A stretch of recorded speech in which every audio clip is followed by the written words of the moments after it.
Hey, slackers. Welcome back. How's everybody doing? I wish when I asked you that, people would actually answer me and I wouldn't be talking to myself. Ha ha ha ha. So it is, let's see. Oh my God, what is it? It is April 28th. It is Tuesday. It's Tuesday night. It's almost 11 o'clock at night. Yes, I'm recording lessons at 11 o'clock at night almost. How ridiculous is that? But some of you are texting me work at like 2, 3 in the morning, so I don't feel so abnormal. However, I'm comparing my very old, almost, you know, knocking on 40-year-old selves door to teenagers, but that's a whole nother story for a whole nother day. So I hope everybody's doing well. I've been in touch with most of you, and some of you have been facing a lot of challenges through all of this, and we've all been facing challenges on different levels, but some of you have really been hit hard in the middle of this pandemic, and it seems as though for the most part, for most of you that I've been in touch with, you are coming out the other end at this point, and I couldn't be more proud of all of you. I don't share your names, but I share your stories with many people because I'm very proud of all of you, and you continue to make me proud every day. I want you to know that, first of all, me being a cornball. Second of all, so yes, it is April 28th, and the question of the day is to go back to school or not to go back to school. That is the question, right? I know you guys are dying. You are my pure senior classes, my cow classes, and it's killing you. You want to know. We're knocking on May's door, and you want to know about senior trips and proms and, my God, graduation, things you've worked your whole life towards, and I get it. I unfortunately don't have answers for you yet. I'm going to make a guess. And my guess still stands. I've said it a couple weeks ago. I'll say it again. I said mid to end May. I was hoping for mid to end May. I don't know if that's going to happen. Right now, we're closed for another 2 weeks. Well, a little over 2 weeks at this point. But we're due back, excuse me, May 15th. The governor has been, they've been asking him, like, what's going on? What are you going to do? And he's kind of pushing it off. I think he's waiting to see what's going on. As it stands right now, as a statistics person, because you guys know I have a minor in that, they're waiting for the 14-day of decrease in numbers. The CDC advises that we have 14 days of a decrease in numbers. Once you get 2 weeks of a decrease in numbers, we can start phase 1 of reopening. Schools are not part of that, okay? So even if in the next 2 weeks we continue to decrease in numbers, which is the hope, phase 1 is construction and manufacturing. And then they're going to wait another 2 weeks to watch numbers and see if we continue to decrease, make sure we don't start increasing. And then phase 2, I believe schools are part of phase 2. So hopefully my mid to end May theory holds. I mean, I may only be in there for a week or two if we go back the first week of June. I may only be there for a week or two to see you all until I am ready to pop. Ha ha ha. No, I'm kidding. I'm going for a C-section. I'm not going to pop. They're going to gut me. That's even worse, right? But, you know, I'm hoping for the best for you guys. So that's all I know on that front. Other news, things I want to talk to you about. First of all, some of you ask me questions, submit work with questions. It's fantastic. I'm trying so hard. I send you pictures of my work, and I try to explain things. This is difficult. This is no easier on me than it is on you guys. It's extremely frustrating on my end. What I wouldn't give to be in a classroom for 10 freaking minutes with you guys so I could just answer your questions in person, because I feel like that's the most frustrating part right now for me.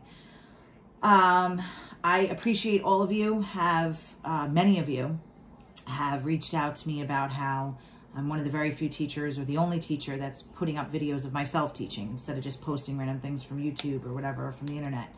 I appreciate that. It makes me doing this at 11 o'clock at night, and I will be up till probably 2 in the morning tonight editing and uploading these videos, or trying to, because YouTube is not always so cooperative. I think it took 12 hours last time for me to upload a 20-minute video for my regular stats class. I wanted to shoot myself. But anyway, so it makes it really worth it, and I appreciate it. So I try to support you guys. You guys are supporting me. It's wonderful. I do want to make you aware that I can tell how many of you are watching the videos. And that's becoming a pet peeve of mine.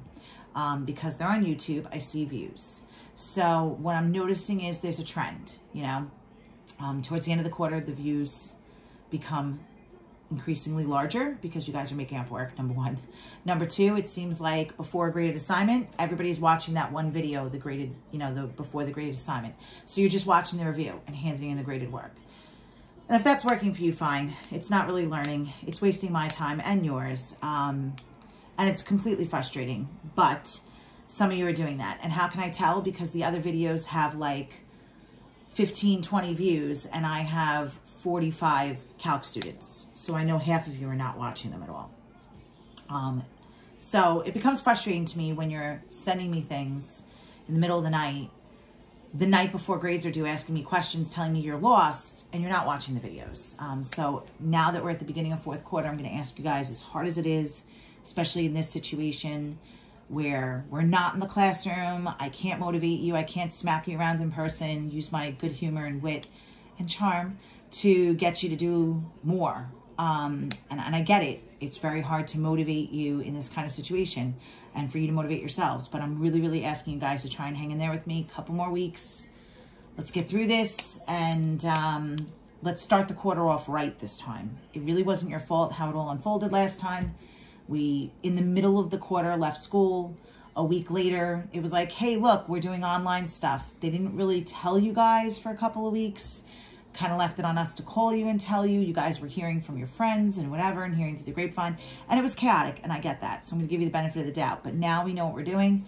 So let's stay on top of it and try to get our work in somewhat on time and, you know, watch the videos, guys. Watch the videos. Watch the videos. I mean, come on. You'd be sitting with me for 42 minutes, 5 periods a day. I'm putting up 2 videos a week that are 40, 45 minutes long. Like, come on. You know, throw me a bone here. All right, the other big announcement, which I think you're all going to be happy for, and drum roll, please. Final exams are canceled. Woohoo! You have no finals. I don't think the school put it out officially to you guys yet, but it's pretty goddamn official. They are changing quarter grades to 25% across the board, so 25% for each quarter.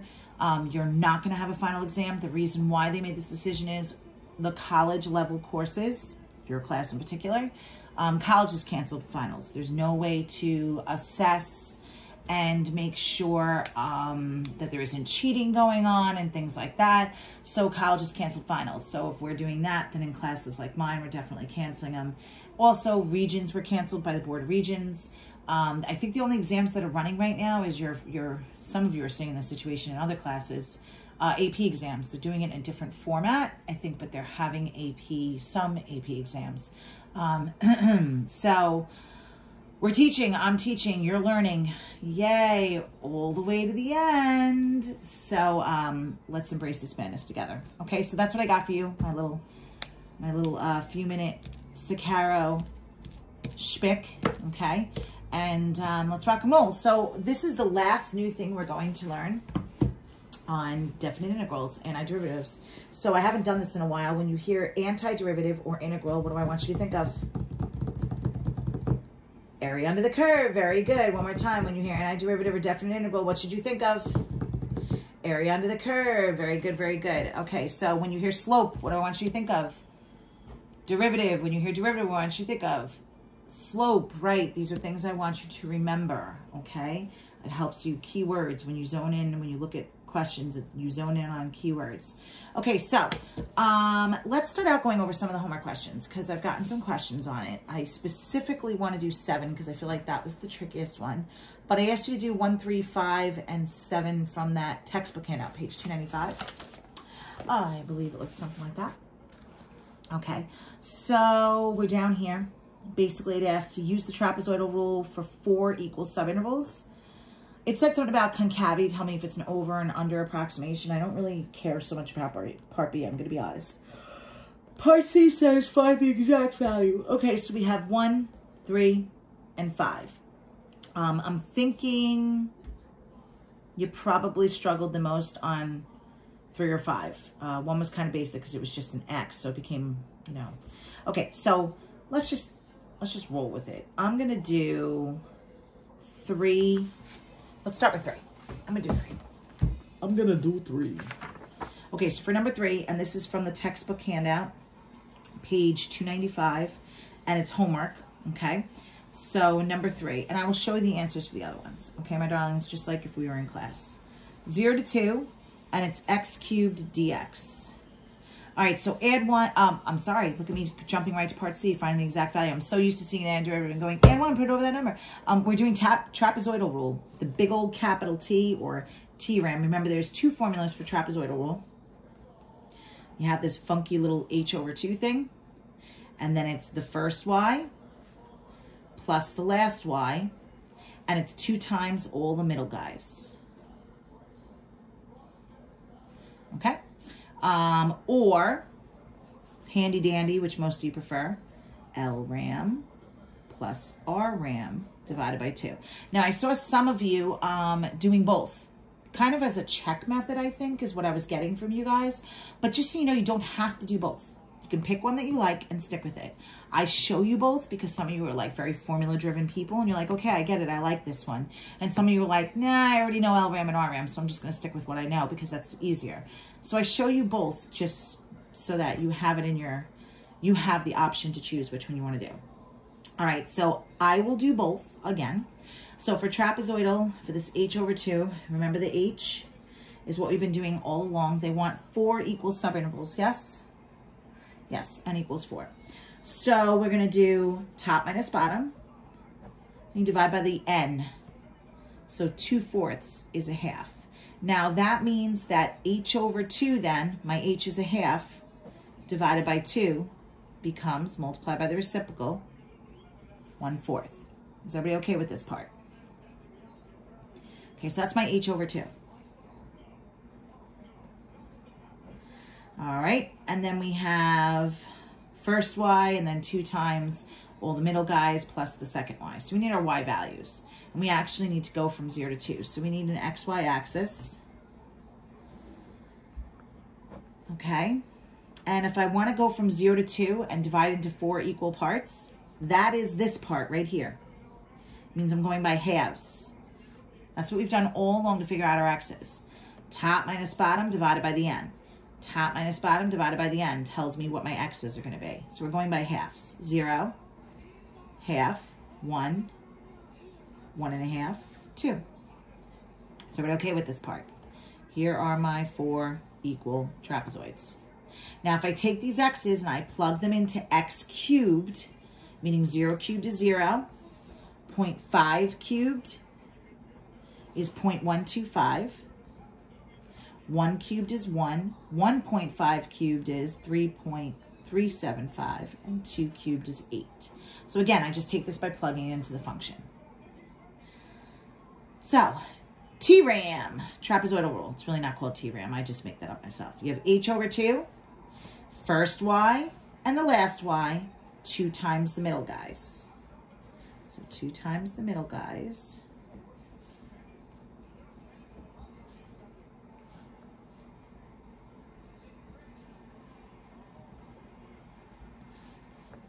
All right, so I'm going to say it again. H over 2, first y plus the last y plus 2 times all the middle guys. All right, so if I put that in the calculator,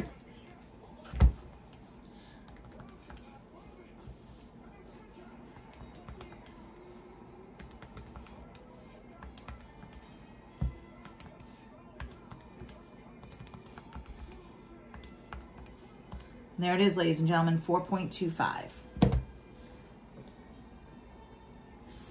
Now, if I did my LRAM and my RRAM, and I added up and divided by 2, I should get the same exact thing, okay? My LRAM and RRAM, I use this over here. So either way, you got to set up this table. Okay, so the alternate way is my LRAM. How far apart is each x value? It's a half. Add all the y's except the last one.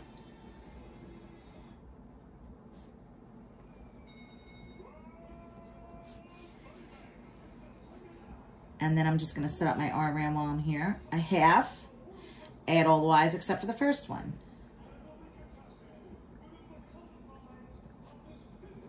All right, so I'm going to throw that both in the calculator.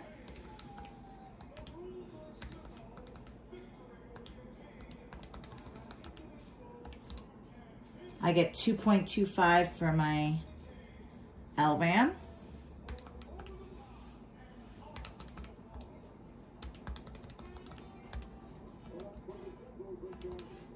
And I get 6.25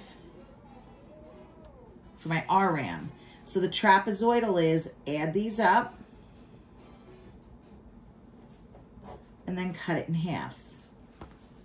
So 8.5 divided by 2. And there it is, 4.25.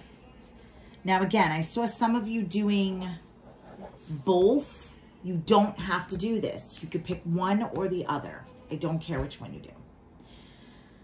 Okay, so that was number 3. Let's look at number 5 because it's a radical. Sound good? Oh, we didn't finish. That's part A, right? Part A was determine the trapezoidal sum.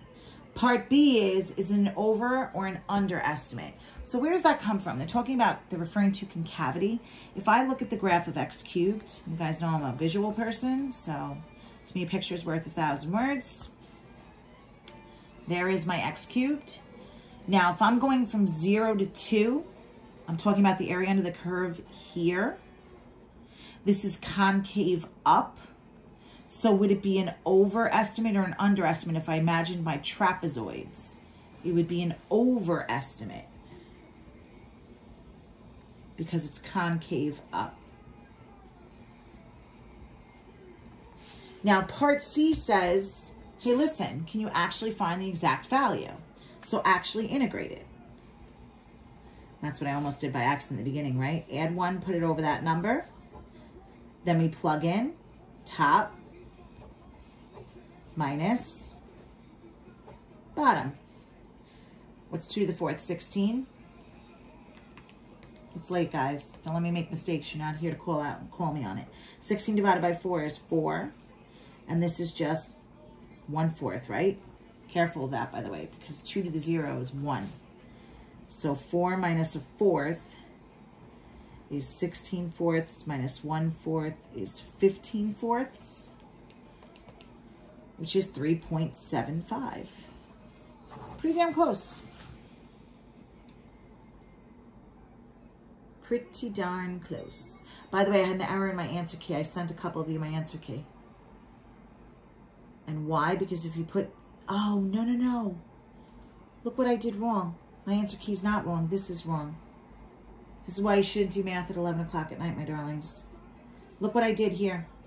I took the top number, 2 to the 4th over 4. I put 2 in and changed the exponent to 0. This is wrong. This should be 0 to the 4th over 4, which means it's just 0, right? I am so sorry, my dear darlings. So 0 to the 4th is just 0. So we have 16 divided by 4 is 4 minus 0. It's just 4. That's even closer. All right, I apologize for that problem. It's a good thing I'm checking here on the side. All right, let's try number 5. Okay, number 5 is a radical, so that's why I'm going to do that one. We're going from 0 to 4, rad x dx. Okay, first thing I always do is I'm going to rewrite that radical as an exponent, because in derivative and antiderivative world, we deal with exponents, so that's x to the what power? X to the 1/2. Good. Okay, now, I know you want to skip right to part C and add 1 and put it over that number and evaluate it, but let's tear through the trapezoidal. We have the t. I'm going to go with the h over 2. H over 2, first y, last y, 2 times all the middle guys. Okay, so let's do the h part first. It's top minus bottom divided by the number of subintervals. They told us 4. 4 divided by 4 is 1. Now, if I plug that in, that means that h over 2 becomes 1 over 2. Is everybody okay with number 5? So we have this 1/2 part. Now, I need my table of values, and this part we've been doing since we started Riemann sums. I'm going from 0 to 4, and I want 4 equal parts, which means they're 1 apart. That's this part right here. top minus bottom divided by n, and this tells you what to count by. I'm counting by ones. So 0 to 4, count by ones. 1, 2, 3, 4. Here are my 4 trapezoids. Okay, now, what do I do with these x's to find their corresponding y's? I'm going to plug them into the original function, the square root. So the square root of 0 is 0. Square root of 1 is 1. Square root of 2 is 1.414214. Square root of 3 is 1.732051. And square root of 4 is 2. So, by the formula, the first y plus the last y, and 2 times all the middle guys.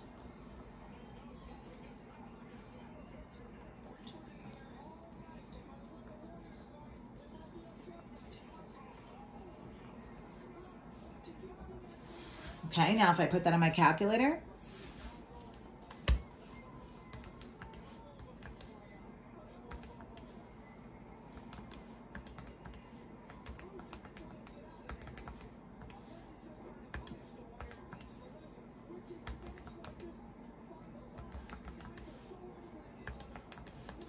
and it looks like you get 5.1463 if you use your rounding to 3 or 4 decimal places, so 5.146 or 5.1463.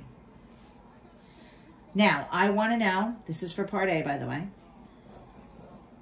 For part B, let's take a look and talk about concavity. Would it be an overestimate or an under?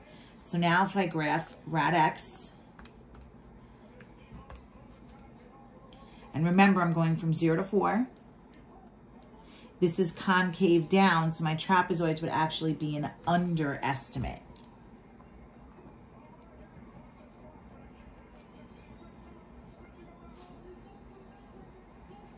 It's an underestimate because it's concave down. Again, don't stress over part B. That's more of an AP type of thing, not really just a regular calculus thing. We discuss it, I show it to you, but I don't stress it. I won't ask a test question on it. All right, part C, evaluated exactly. 0 to 4, x to the 1/2 dx. You ready? Add 1, put it over that number. So if I add 2 halves to 1/2, I get 3 halves. When you divide by 3 halves, it's the same thing as multiplying by 2/3. Is everybody okay with that fancy schmancy stuff I just did there? Now it's top minus bottom, so hopefully I can plug in here. Remember, I do the radical first, I make it smaller first, and then I raise it to the power. Now, square root of 0 is just 0. 0 cubed is 0. 0 times anything is 0. That time I did it right, I think.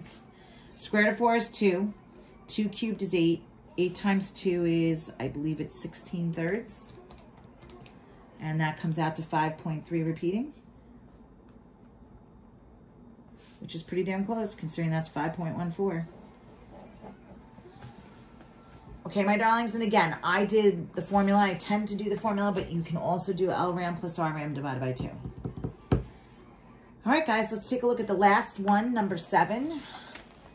Now, I didn't get to go over the example in the packet, in fairness to you guys, that looked like this, and I apologize. I ran out of time. I think the video went up to like 45 minutes. So here it is. And I think I gave you hints though about it. Like I showed you the example in the notes packet and said kind of how you would handle it. Now, volume of water in a swimming pool. You know, when I read this whole paragraph, to me it sounds like and then I throw up in my mouth slightly, which I do a lot lately because I'm pregnant and I have terrible, terrible heartburn. I know you don't need to know that, but I shared it with you anyway. But I read a problem like this, it makes it even worse. A rectangular swimming pool is 30 feet wide and 50 feet long. The table below shows the depth, h of x of the water at 5-foot intervals from one end of the pool to the other. Estimate the volume of water in the pool using the trapezoidal rule with n equals 10 applied to the integral v equals the antiderivative of 0 to 50 of 30 times h of x dx. That's how I feel about that. I'm sure you feel even worse. Okay, things I see. I see a bunch of crap here. And I'm like, oh my God, oh my God, oh my God, oh my God. The fact that they're saying it's 30 foot wide by 50 foot long, good for you. Means nothing because they want volume. okay? They're saying that the volume is going to be the area under the curve times the, what's the 30 in the problem? Find the 30. The 30 is how wide it is, and the h of x is the height. So they're kind of saying like, hey, it's a rectangular pool. If you do volume, it's length times width times height, right? So where does the length come in if it's 50 foot long? Well, that is the area under the curve. That's the integral from 0 to 50. So they're saying like, here's the length of the pool, 50 foot. So I'm going from 0 to 50 on the x-axis over the height of that pool. And then I got to bring the width in there somewhere because volume is length times width times height. So we multiply by the width as a constant. Okay, and that's how wide the pool is over here. Okay, so if you can wrap your hands around that. If you can't, ignore it. Wait. They're giving me a function, and they're giving me x's and y's. These are x's, these are y's. I hate it when they do this. They should just list the x's all the way down and y's all the way down. It's not like they didn't have room underneath. It annoys the hell out of me. So, with this problem, you could do LRAM plus RRAM divided by 2. Okay? How far apart is each x value? Well, first of all, they said it's n equals 10. So some of you were asking me like, what do I do with the n equals 10? Do I use this table? Do I make up a different table? Like, what do I do? That's a good question. That's an extremely valid question. Can I use it the way it is? Yes, you can. You know how I check? Are there 10 equal subintervals between each x value? So when you look, they're all 5 apart. See how every single x value jumps 5 apart from 0 to 50? So that's good because they said equal. So that covers that part. Now the 10 is, could I make my 10 trapezoids? Watch me do this. 1, 2, 3, 4, 5, 6, 7, 8, 9, 10. So it is 10 equal subintervals. So I can use it exactly the way it is, which means if you do your LRAM, how far apart is each x? It's 5 times, add all the y's, not this last guy. RRAM, 5 is outside, times, add all the y's, but not this guy. And then what do you do with them to find the trapezoidal? LRAM plus RRAM, add those two answers, and then hit equals and divide by 2. Okay, so, or you could do your formula with this. Okay, so let's take a look. Oh my God, I'm already at 27 minutes. All right. This one I'll do LRAM plus RRAM because I already said it. So the LRAM, they're 5 apart, add all the y's except for the last one.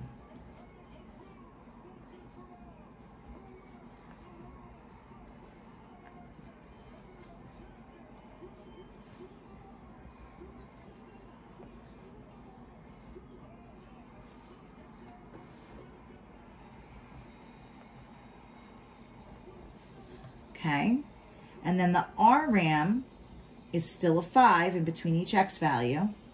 And now you add all the y's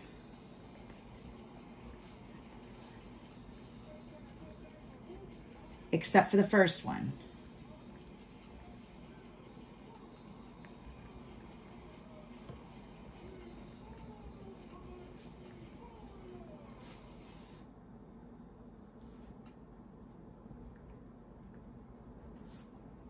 All right, so I'm going to throw that in the calculator.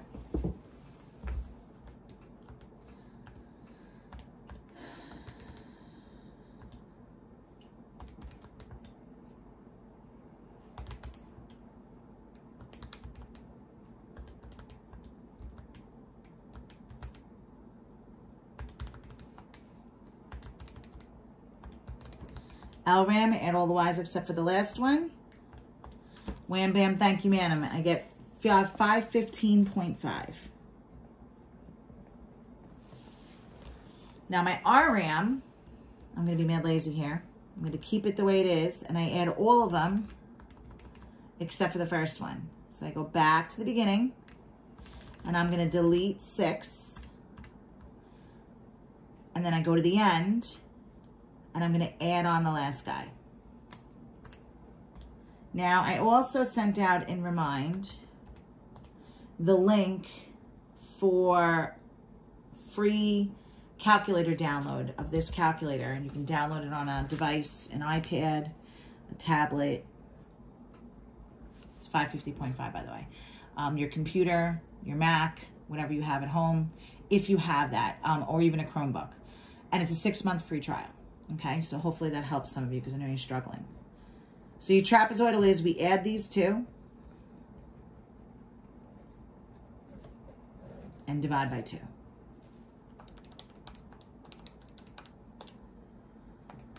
And I am getting 533. Whoa. Now, that is just 0 to 50 of the H. Now I have to remember that this formula had this 0 to 50, let me write it down for you, 30 times h of x dx. So what I just did was 0 to 50 h of x dx. The 30, remember, because it's a constant, you pull it outside. So my last step is going to be 30 times that. Cross my fingers, and there it is, ladies and gentlemen, 15,990. And it ends up being feet cubed because it's volume. That one's a tricky one, okay? All right, I'm going to close the book on this, and for the next 12 or so minutes, we're going to cover the last topic. You're like, oh my God, you're going to squeeze it in 12 minutes. This stuff is so hard.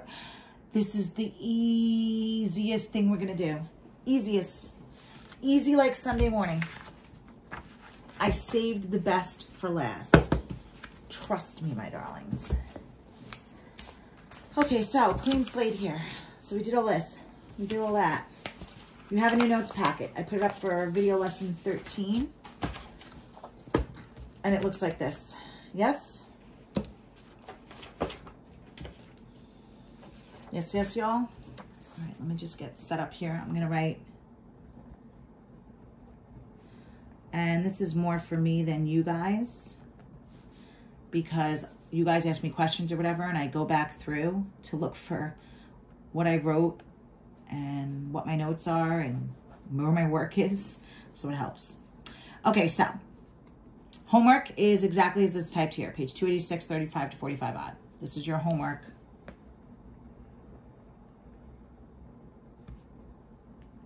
For video lesson 13, 35 to 45 odd in a new textbook handout. So both of these things are on the assignments page, this notes packet and this textbook handout. So it says find the antiderivative, just plain old and simple. There's no numbers here to integrate by.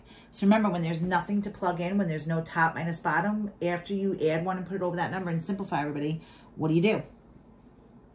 You do a plus what at the end? Very good, it's a plus C. All right, first thing I'm going to do is I'm going to rewrite this mofo because I see something right away that's making me be like, 4th root of x becomes x to the what power? That's right, 1/4. Okay, I feel a little bit better now. Some of you are like, nope, I feel worse. Okay, add 1, put it over that number. So negative 2x to the 4th over 4. Plus, add 1, put it over that number. 2x squared over 2. We have a minus here. If I add 1 to 4/4, if I add 1 to 1/4, I get 5/4. If I put it over 5/4, it's the same as multiplying by the reciprocal, 4/5. And then what do we do with the constant? Stick an x with it. So the last step is just going to be to simplify this stuff. So I have negative 1/2 x to the 4th plus x squared minus 4/5 x to the 5/4 plus 3x, and don't forget your what at the end. Plus c. Okay. So the FTC, the fundamental theorem of calculus. Dun, dun, dun. It's fundamental. Fundamental meaning like it's the basic, it's the foundation. Well, it is. And I'm going to tell you something right now. You already know both these things because I'm that goddamn good. All right, so part 1 of it is how you evaluate an integral. Okay? It basically says if I want the antiderivative of a function from a to b, Well, you add 1, put it over that number, and then you do top minus bottom. This is describing the geometric application, where every time I say to you, antiderivative or integral, I want you to think of what, ladies and gentlemen? It's right here. Area under a curve, okay? And it's geometrically saying like, oh, you know, if I have, it's the area under the curve from the curve to the x-axis, okay? And we talked about this in the beginning, that when we did Riemann sums, when we looked at definite integrals, and we looked at antiderivatives, if some of the curve is above the x-axis and some of the curve is below the x-axis, it's the same as what I want you to think of when we substitute up here. The stuff above minus the stuff below, okay? And this is all this talks about here. It's all this is saying, parts 1 and 2. Part 1 of the fundamental theorem of calculus, but I break it down into number 1 and number 2, like part 1a, part 1b. Part 1a is just evaluating an integral, okay? It's just add 1, put it over that number, and then plug in the guy on top minus plugging in the guy on the bottom. And part B of part 1 of FTC is just talking about when you see an antiderivative or you see an integral, it's area under the curve. It's between the curve and the x-axis. Now, so what is this new part? Part 2, it's not new because I already told you. It basically says that an antiderivative is the inverse of a what? It's the opposite of a what? A derivative. That's how I taught this to you. I taught this to you way back when, a couple of weeks ago, when I said to you, hey guys, what's the derivative of x squared? We've been doing antiderivatives for so long. I love being in class for this one because you all go x cubed over 3. And I'm like, no, derivative. Go back to before you taught yourself opposite. And then you go, oh yeah, add 1. That's when you multiply and take 1 away. It's 2x, right? Which means if I do an antiderivative of 2x, add 1, put it over that number. See? They're inverses of each other. Do you guys remember talking about this now? And I did a bunch of them. I showed you a bunch of them that first video lesson that we did this on. So basically what the fundamental theorem of calculus is saying, like, hey, if a derivative, I just threw my pen. If a derivative and an antiderivative are inverses of each other, then like all inverses in mathematics, they have to undo each other. Why does that exist? It exists for solving equations. It exists for basic algebra, meaning what's the inverse of addition? Subtraction. What's the inverse of multiplication? Division. What's the inverse of dividing?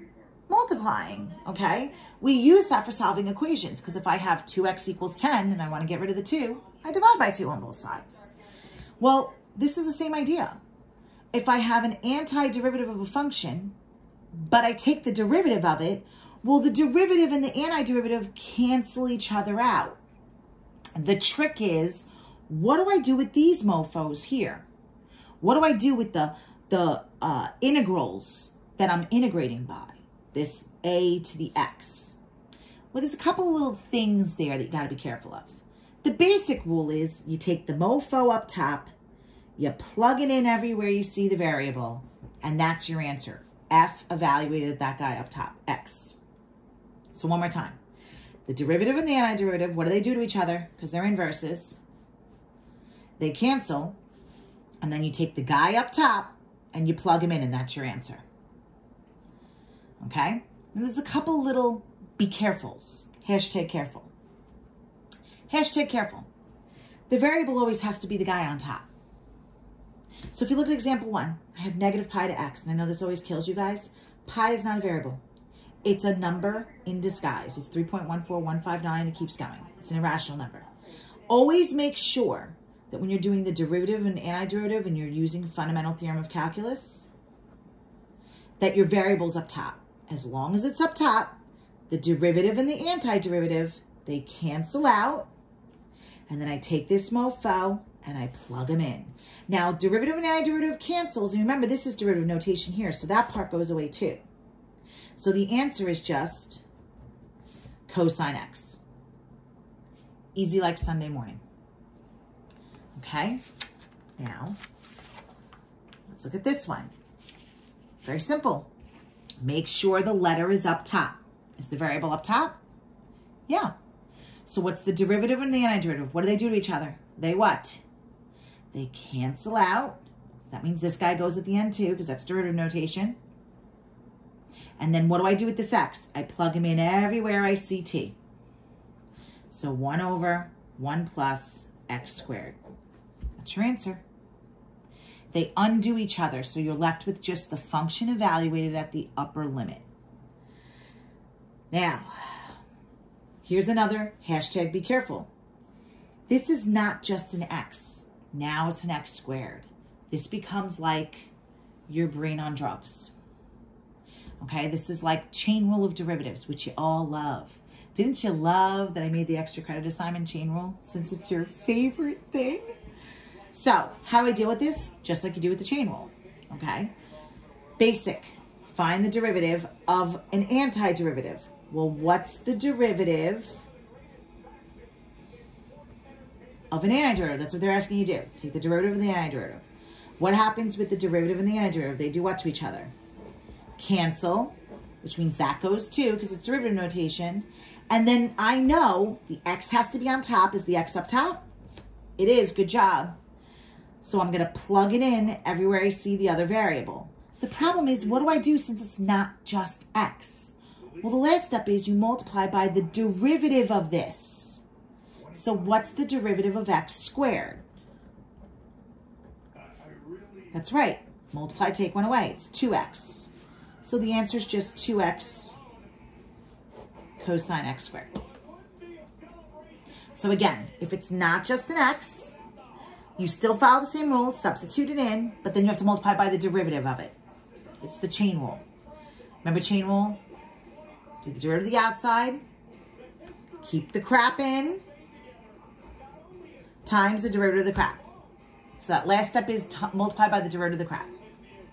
All right, let's try and do another one. Uh-oh, Houston, we have a problem. Is the x up top? No, it is not.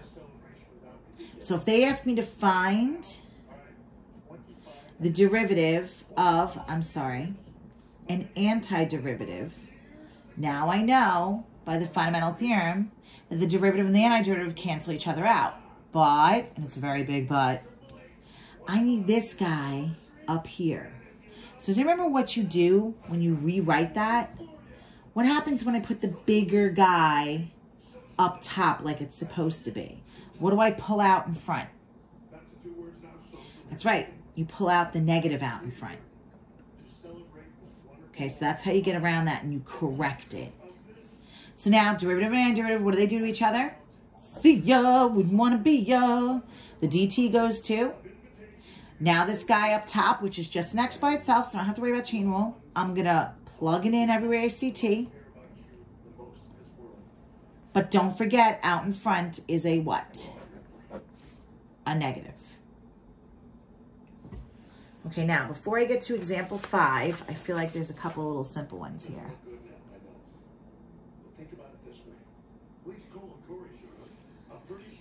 Hold on.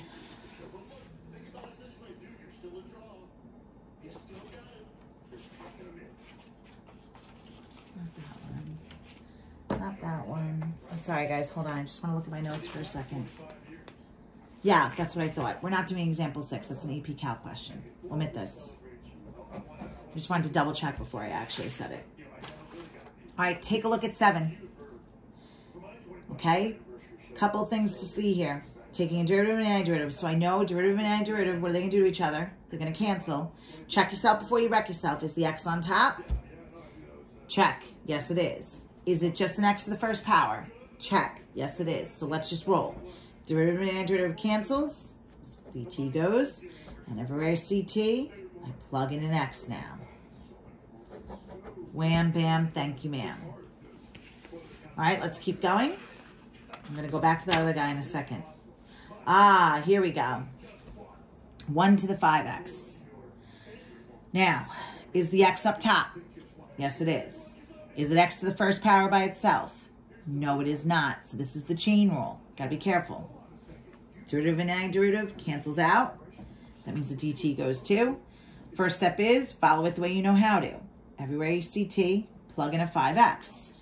But don't forget to deal with the chain rule. Now I got to multiply by the derivative of 5x. What's the derivative of 5x? It's just 5.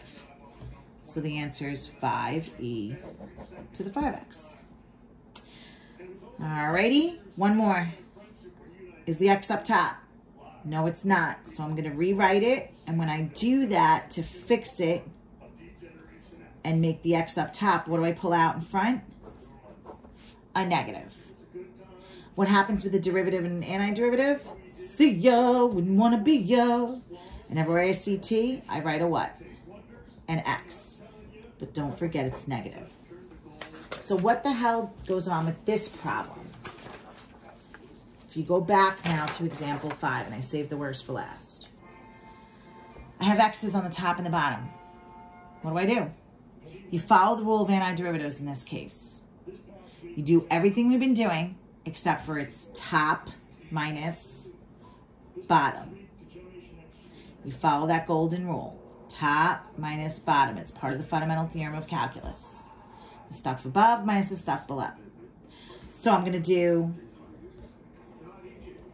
the derivative of the antiderivative, but I'm going to go 0 to x squared of this function minus the derivative of the antiderivative from 0 to 2x of this function. Whew. Now, are the x's up top? Yes, they are. So, derivative of antiderivative does what? Cancels out. Then I take this x squared and this 2x, and I'm going to rewrite it everywhere I see t. But, it's a big but. They're not just x to the first power. So I also have to multiply by their derivatives. So what's the derivative of x squared? 2x. And what's the derivative of 2x? Just 2. So now if I simplify this, it looks good, holy, goddamn ugly. But guess what, ladies and gents? That is my final answer. Okay? All right, so give the homework a try. Remember, fundamental theorem of calculus has 2 parts. The first part says, how do you evaluate an integral? Add 1, put it over that number, plug in the top guy minus plugging in the bottom guy. Part of part 1 also says, whenever you hear antiderivative or definite integral, what do I want you to think of? Area under the curve, okay? The second part is the new but not so new part. When you take the derivative of an antiderivative, what do they do to each other? They cancel each other out. All right, my darlings, it's been real. Take care, brush your hair, and do your goddamn homework. It's page 286, 35 to 45 odds. Peace out, home slices.